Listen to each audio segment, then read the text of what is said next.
We are live. Alive and kicking. That phrase come from alive and kicking. Like, why do you have to kick to be alive? I don't know. Maybe when the baby comes out, is the baby up? Like, first thing they're doing is kicking? I don't know. Somehow I doubt it. I don't remember that. Is that what happened? I don't think we're... But, you know, you could be not really alive and be the Walking Dead. Walking Dead means, at least the way is that where you get your vitality from? It's from a dead place. If we don't feel alive and kicking, so maybe that's where we're getting our vitality from. We're not getting it from a good place, a divine place. So I think that's what alive and kicking. We're getting vitality from a good place, from a divine place. Yeah. Welcome to Tanya today. I'm Rabbi Ronnie Fine, coming to you from Chabad Zich and Kadesh, Montreal, Canada. It's a privilege and a pleasure to share with you the Tanya, and we share with a lot of you. We share with Michael in Germany, Guten Tag. With John in North Carolina, Shalom. We share together with Brett in Pennsylvania, Boker Tov.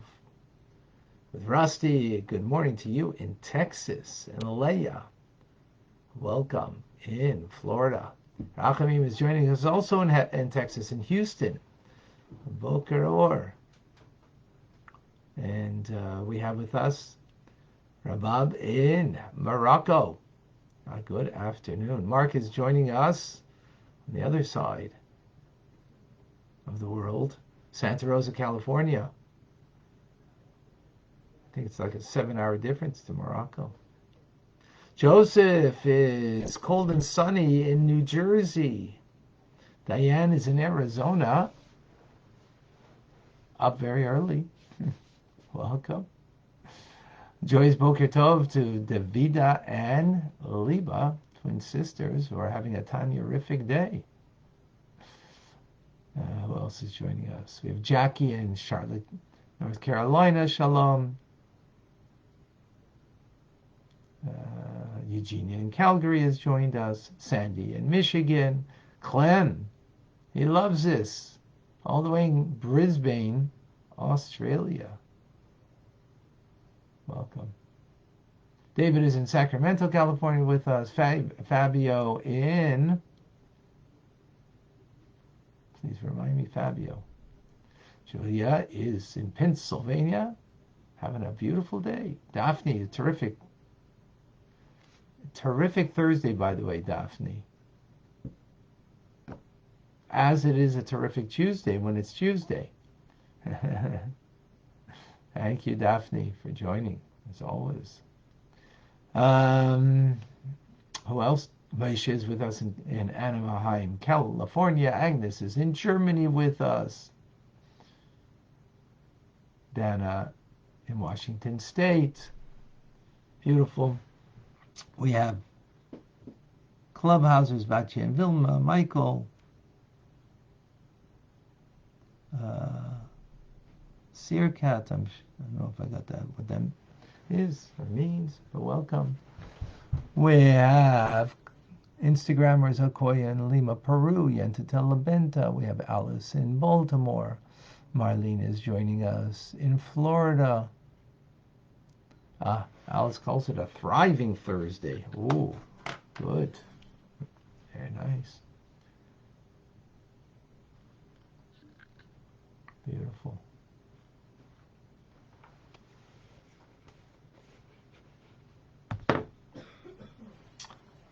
Garden of Eden. Did you ever visit? You ever been there?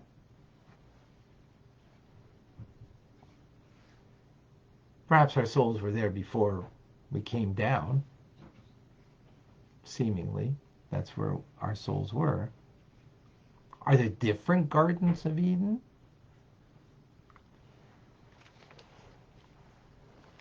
So, the souls of the righteous who serve God with an intellect that produces an emotion, they own their relationship to such a degree,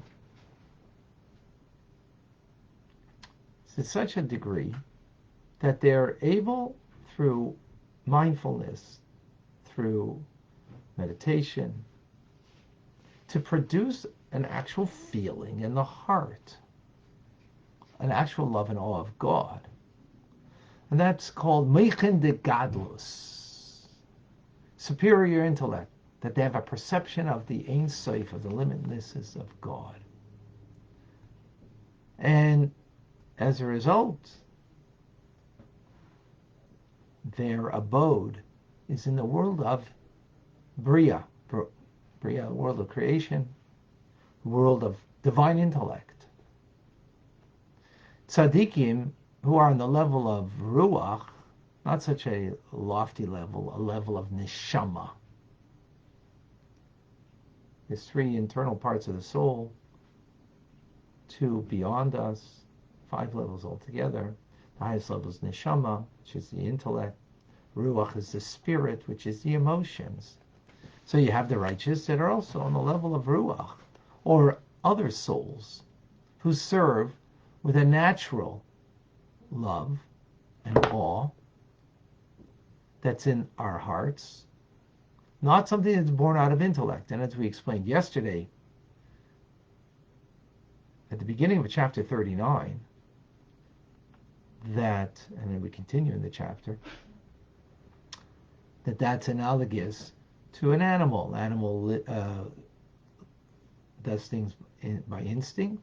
Well, the instinct of the divine soul is the love and awe of God, and if you tap into it, then you'll serve in such a manner. As opposed to the one who serves like the human, with human is intellect. That's the righteous who are capable of using their minds in such a way that they produce a love and awe of the divine, of everything that's divine, of God himself. Now, as a result, these souls, after they've finished their time in this world, and they're in Gan Eden, in the Garden of Eden above, there's 2 different levels. There's a Garden of Eden in the world of Bria, and a Garden of Eden in the world of Yetzirah. The higher level Garden of Eden, Gan Eden Elyon, again, for the higher level, that's in the world of Bria, the world of creation, the world of divine intellect that pervades it. For those souls that served with their intellect down here. Serving intellect meaning that their intellect was able to produce a feeling of love and awe of God. So they own that. That's true ownership, as opposed to the lower level of Gan Eden, of Garden of Eden, the world of Yetzirah, the world of formation, which is the world of divine presence of emotions. Meaning natural emotions of the soul is the love and awe of God. So you just finding that hidden part of your soul that is already attuned to the divine and just letting it be connected. So it's not complete ownership because you didn't use your mind to get there. You just use your natural instinct of the soul to be connected. Yet, on Shabbos and the new month, which the world is elevated. That's what the definition of Shabbos is. The world is elevated. New month, the world is elevated. Right. Is elevated. So with that elevation, you know what happens? Souls get elevated. I mean, our souls gets elevated. If we were truly attuned to Shabbos, to the Sabbath, then we would sense how the world is a different world spiritually that affects the physicality of the world. And we would sense it if we were truly attuned. That literally when the sun sets, the world is elevated, not just this physical world, but the spiritual world. So that means whoever's in the world of Yetzirah, in the lower level of Gan Eden, kind of funneled up, into the world of Bria, in the higher level of Gan Eden, to perceive a much more lofty level of the divine there. Ray of the divine, a glimmer of the divine, much loftier one in the world of Bria, that's much more powerful. Right? That they can delight and bask in that radiance of the Shekhinah, of the divine presence of God. It's limited to Shabbos and the new month because, again, the world is elevated. So they're elevated with it, their souls going up.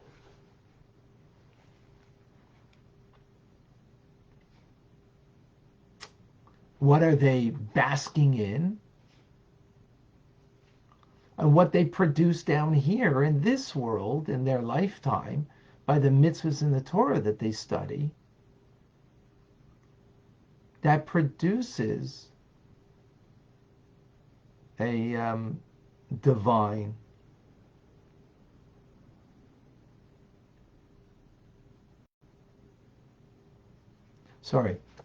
that's what they're basking in.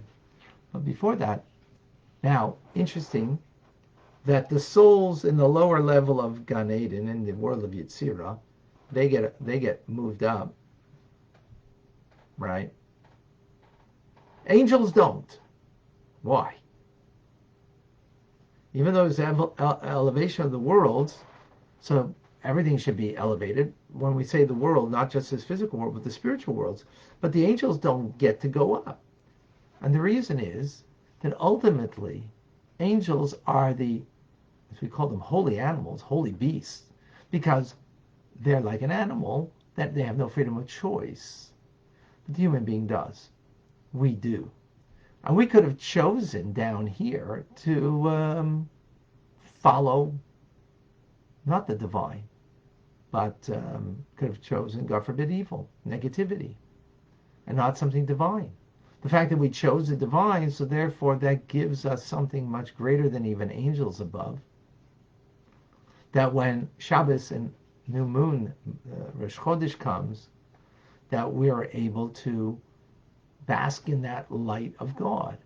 Because down here we're able to subdue the negativity down here, the darkness down here, and introduce the light of the mitzvah, the light of Torah that we brought in. So we increased greater light here in our lives, in our being, in our world.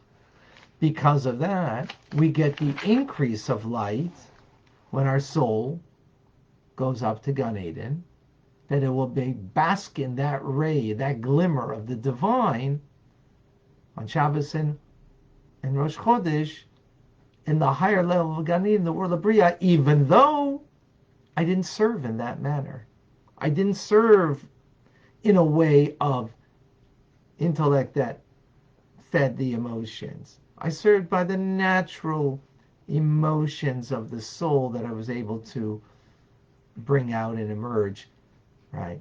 But yet that's a great credit to the individual because I could allow the natural emotions of my animal soul to lead my life.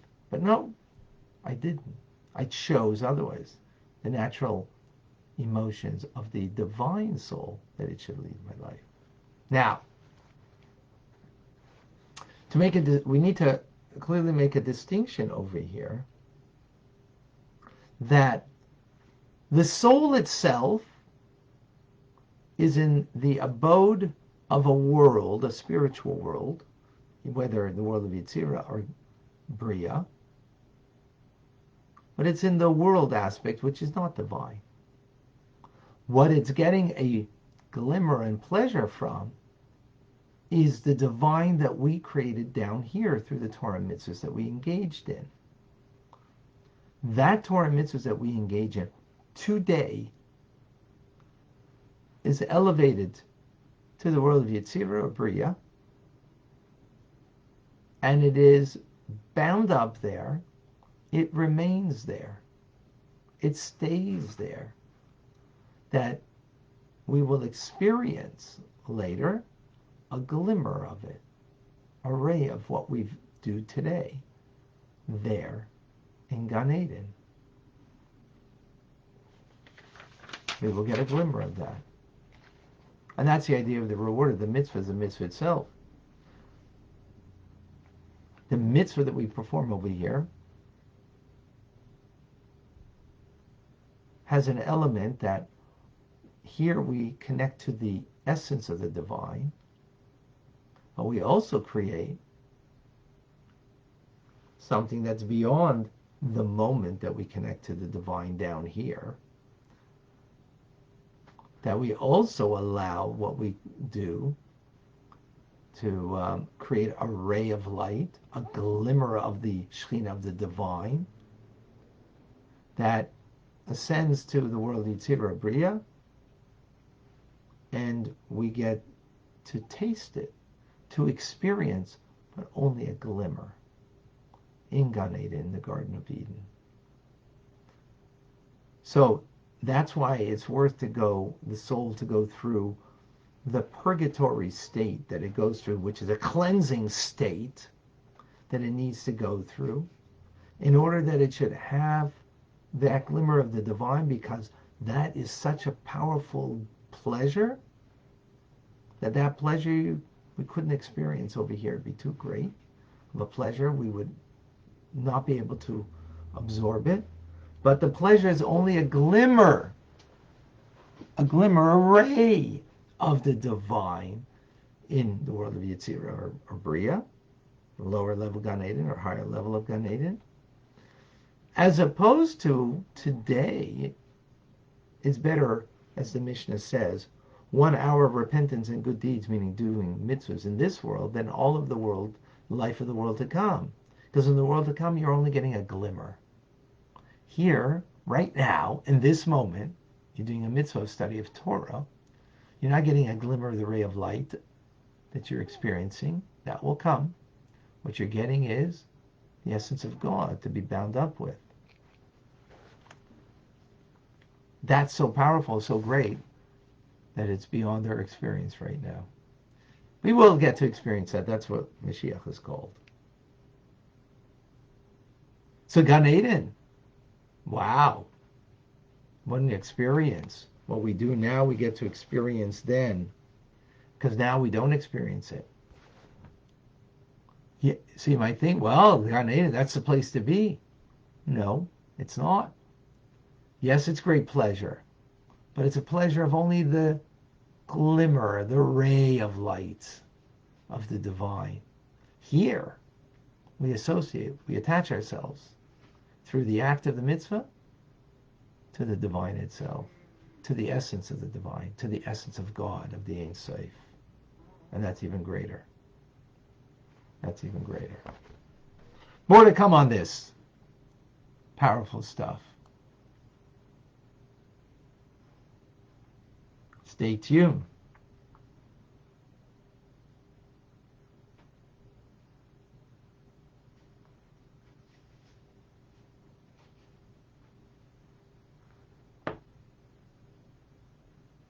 Stay tuned. A lot more good stuff coming up.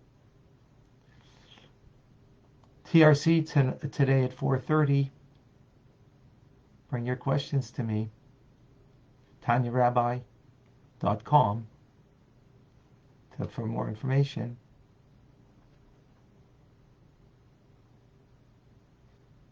For more information, stay tuned. I'm Rabbi Ronnie Fine, coming to you for Chabad.Chabad in Montreal, Canada. It's a privilege and a pleasure to share with you, Tanya. Amazing every day. And I thank you for your involvement and participation. If you want more of this, in a more personalized way in the group that we have, a beautiful community, Tanya Rabbi Community, TRC.